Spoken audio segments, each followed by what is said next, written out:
Hi, you guys, and welcome back to my channel. This is Country's Conversations with Diva D. I will be reviewing two shows today, and I'm going to make these quick and short and to the point. We're in season 2, episode 10 of The Wonder Years. Just a little backstory on Dean.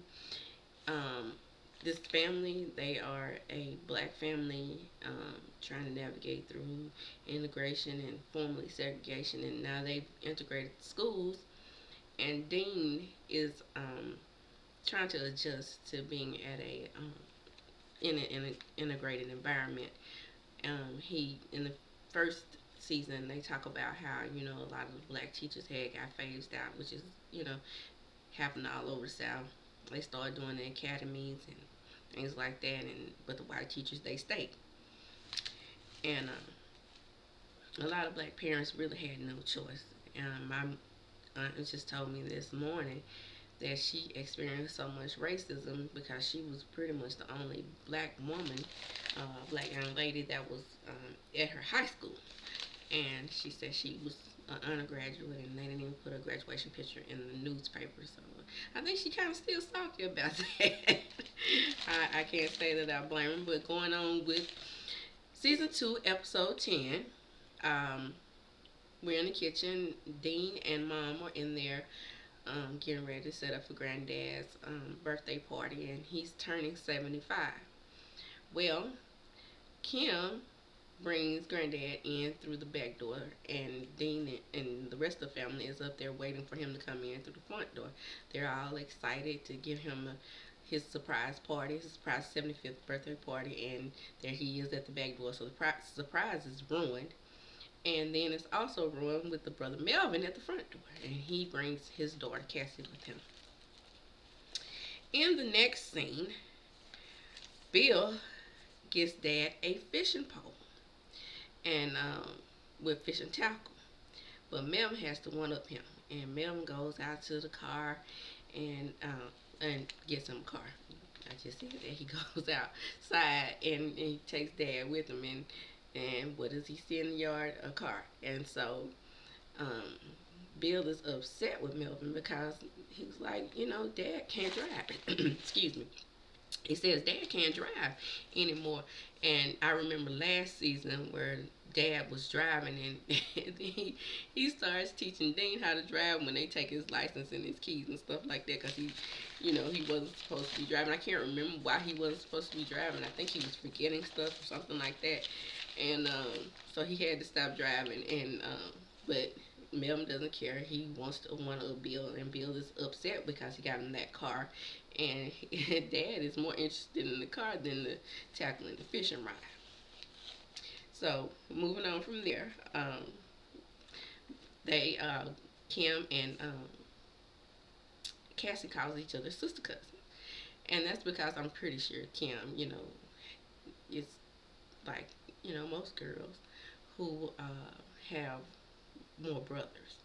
They gravitate towards the cousins and make them sisters. And me and my sister didn't have to worry about that because we were, two girls, but we would gravitate more toward our boy cousins. And so they're in there listening to music and doing what teenage girls did at that time. And here comes Lily, and Kim is a little irritated, but there is Cassie who's kind of sucking up to Lily, and Lily loves it. And then she goes on to say, well, you know what? I know I got into all these colleges which Melvin had been bragging about, and she was like, well, I think I'm gonna go ahead and stay here. And when she said she was gonna go ahead and stay there, I was saying to myself, that girlfriend.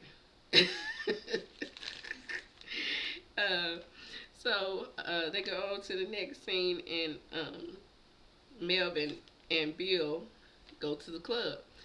And they decide to go to a jazz club that Bill wants to go to. In this show, Bill is a awesome jazz musician, and he does write for other artists. And in the show, he also writes for Marvin Gaye, which is probably awesome to him.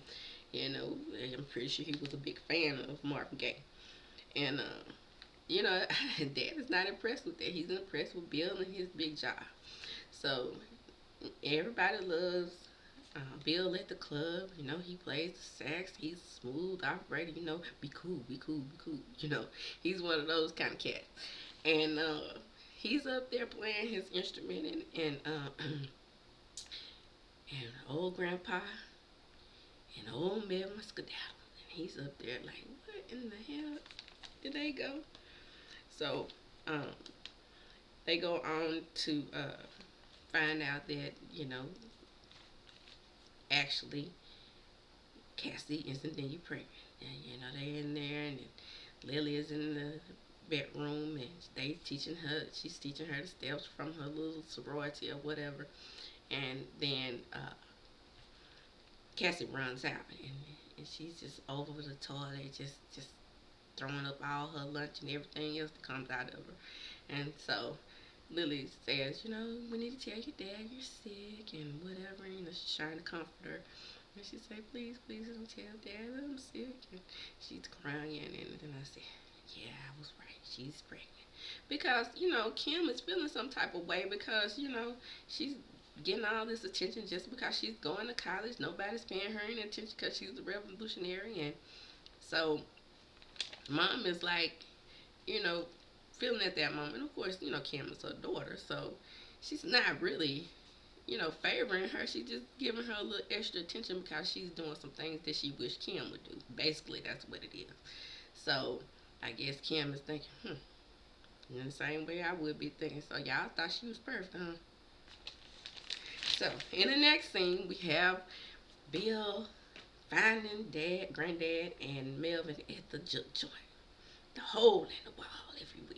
They in there just having a good time, and Bill confronts Melvin and tells him, you should have stayed here. I'm the one who had to deal with that all this time, and then you come and you get all the attention, and that's not fair to me. And then Melvin is like, well, you know what? Don't be jealous of me because, I made it and this, that, and the third. So old granddad is back there playing cards and shooting with all the other guys in the club, and he's like, he calls the bouncer, and the bouncer says, you guys are going to have to take this outside because we have a patron in here complaining. Next thing you know, grandfather looks over his shoulder and says, and they find out that it was really him. So they go ahead and take it outside, and they have their big brother, little brother squabbling. Bill is having a hissy fit, and then after his little hissy fit, he gets so mad at Melvin, he throws the keys over the bridge. Next thing you know, you hear pop, pop, pop, pop, pop, pop, pop. What is that? They in there shooting, just like the juke joints today. The hole in the walls today. Somebody gonna start shooting, aren't they? So grandpa is trying to get away. He's trying to go down those stairs, and they trying to get away too. And so they take off running, and everything is okay with that scene because, they move right along to the next scene, which is, them going to dinner. Well, they go to dinner, and, Patty LaBelle's grandma is calling down for dinner, and here comes Cassie and all her tears and all her sorrow. And they're sitting at the dinner table, and there's Melvin once again, bragging about himself and bragging about Cassie. Not knowing Cassie's sitting over there with a gut full of baby.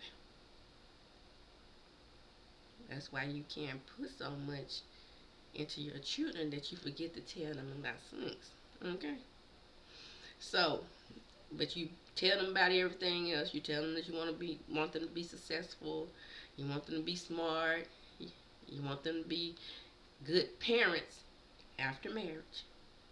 But then you never think about that your children are still human. Right?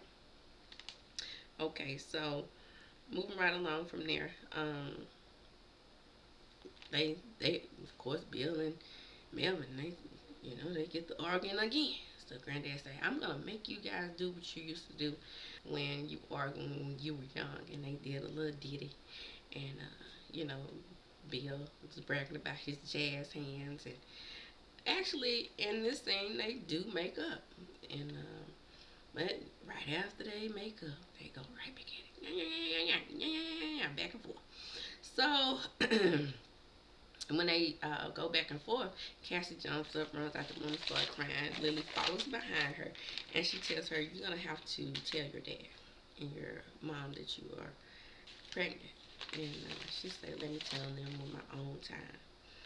And when she says that, the next scene comes up and they're Melvin and Cassie are getting ready to leave, and Bill admits that he is a little jealous of Melvin, which we already knew, and they hug and make up, and Dean is narrating at this point, and he's talking about how Cassie, never told them or him, or he never found out that she was pregnant until much, much, much later when he found out he had another cousin. So he thought that Melvin and his aunt were the child's parents because Cassie went on to college.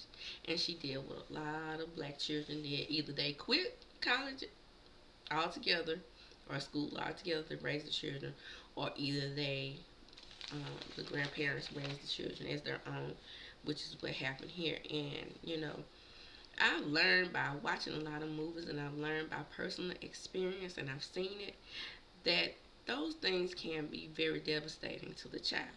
Because you are the child and you're thinking, hey, these are my parents. And you find out later that you have a sister aunt. Is that what it is? Sister aunt? A sister mom. Right. Well, in my situation that I'm talking about personally, it was a sister aunt. But that's neither here nor there. So going forward, we get into the end of the episode. Dean is back there. He's trying to learn the steps to get into his dad's fraternity, and Dad is like,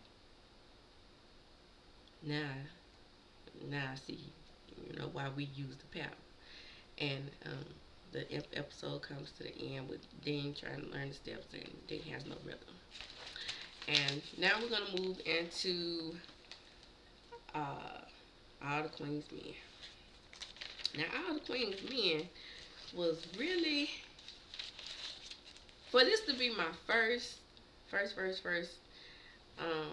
review of All the Queen's Men, it wasn't given as much as it used to, just simply because of the fact that I didn't get a lot of Madam in this episode, which I like a lot of Madam. So we pick up where we left off, just a few little ditties from last episode.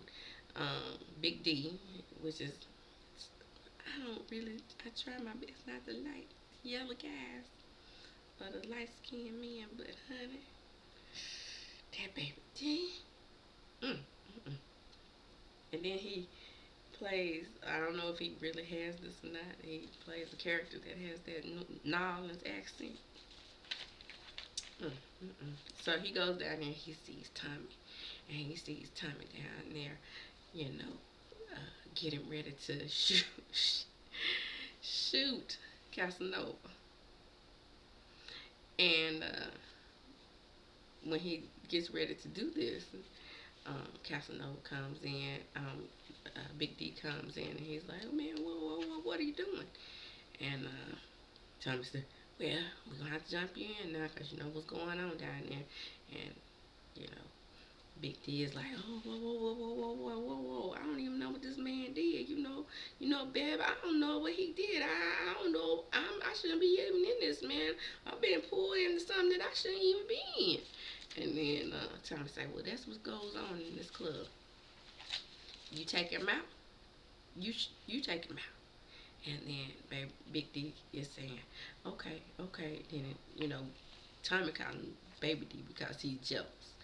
And so, Big D convinced him to let him do it.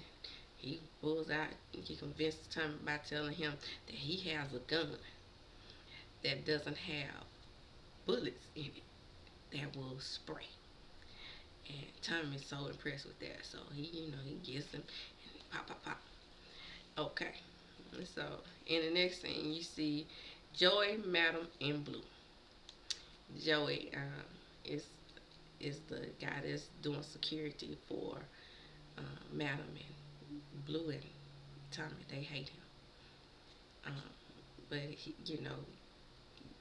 basically they have a little back and forth time of like letting him know that he's not gonna take his position in Madam's life, and Blue like, okay, you're not gonna take either one of our position.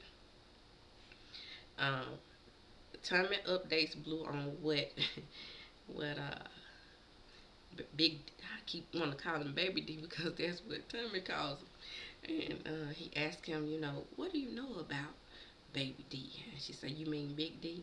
And he's like, whatever, what do you know about him? Is he a gangster?